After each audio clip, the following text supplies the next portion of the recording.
And Still in that house. it's that getting in with a bad crowd that oftentimes Exactly. um, Exactly. Willpower is one thing, and he had that, but when you're got all these outside influences and the temptations right there in front of you, and it's hard to say no. because he was at that time pursuing professional Right, athletics. right. He was at 18.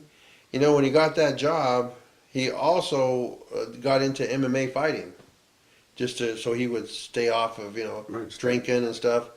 So the coaches really liked him, and they would set him up for some nice big fights. Like he was just an amateur, and his second fight was a televised HD Net Strikeforce fight as an amateur. And he goes over there and to Denver. I remember I went up to Denver, took his girlfriend up there, and because he rode up with the guys, and he did good. I mean, he won the fight. It was it wasn't a knockout or nothing, but man, this guy was bigger than him, taller. He was from Cincinnati. And this guy, when they announced him, he's got this jiu-jitsu and blah, blah, blah, blah, he has all this stuff. And with Allen, he was just basically a street fighter, who was trying to get, more into tamed, controlled athletics like that. And his coach loved him. I mean, his coach Joe contacts me every time I put something on Facebook for him, So, Right. yeah, he was strong, real strong. And he was just about to turn pro. He was 7-0 as an amateur. And he could put some hurt on some guys. I remember his third fight was like a month after his second fight in Alamogordo. It's a town down south, and there's a base there called Holloman Air Force Base, So he goes over there, and by then he's 19, and he's all of a sudden he's fighting this. I thought he was going to fight somebody, and then here comes this 27-year-old guy, Air Force or Army, whatever it is over there.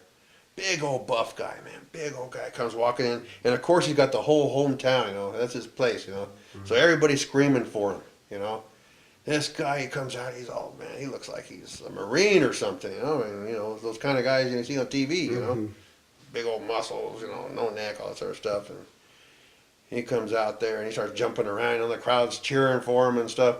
And it was around Halloween time, okay, and Alan was a little clown. So I remember this guy comes out and everybody's screaming for him.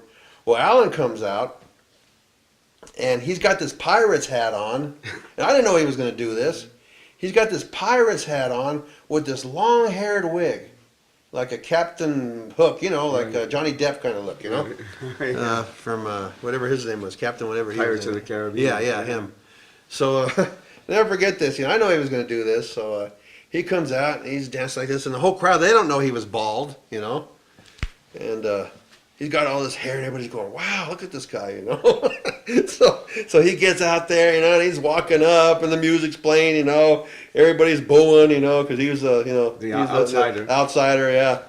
So he gets up there, and he starts going like this in the ring, and the next thing you know, he grabs his hair and pulls it off, and everybody goes, whoa, like this, because he was bald, underneath there, because he was just kidding around, because it's around Halloween time, remember that, And anyway, he gets in with this guy, big old guy, and they're fighting hard, first round hard, and this guy gives Alan a left or a right, and cuts him. Cut Alan, and that was the first time he'd ever been cut. So he's bleeding a little bit. It was right before the end of the first round. So I'm kind of thinking, oh wow, it was close, but this guy's so much older and bigger, muscular wise, Anyway, he caught Alan with that hand and cut him, So I see them taking care of the cut and everything, and I'm thinking, oh man, hopefully Alan can come through, and that just made him madder.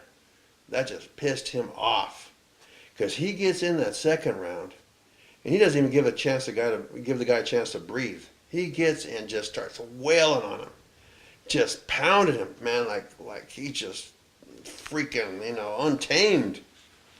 And he just right, left. The guy goes down, and Alan jumps on top of him, boom, boom, boom, like that, So of course, to get away when that happens, you got to turn your back and try to buck them off. See? So the guy's on the ground, turns around, and that's a no-no in mixed martial arts because you get him in that choke then.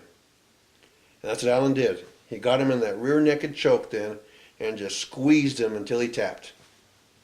And I'll never forget that because it was funny at the beginning, and Allen finished it at the end. So yeah, that's was his athletics.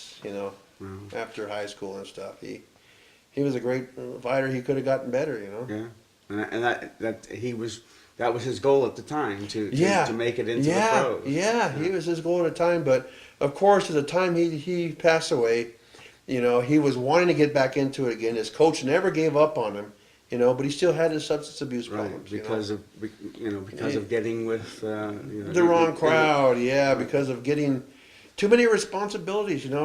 Before he bought that house, he had his girlfriend, a nice little $500 a month apartment, all utilities paid, little 1 bedroom, and he was happy there, But, he just wanted a little more. And him and I both didn't realize, that sometimes when you want more, you got to do more. And that's what happened to him. Yeah. He got stuck in the web of life. All of a sudden he goes from kid to super adult that has to pay this, has to pay that, and has to write out a check, and has to, do all that stuff. And he wasn't really used to having to do anything except hand over $500 a month rent, Right.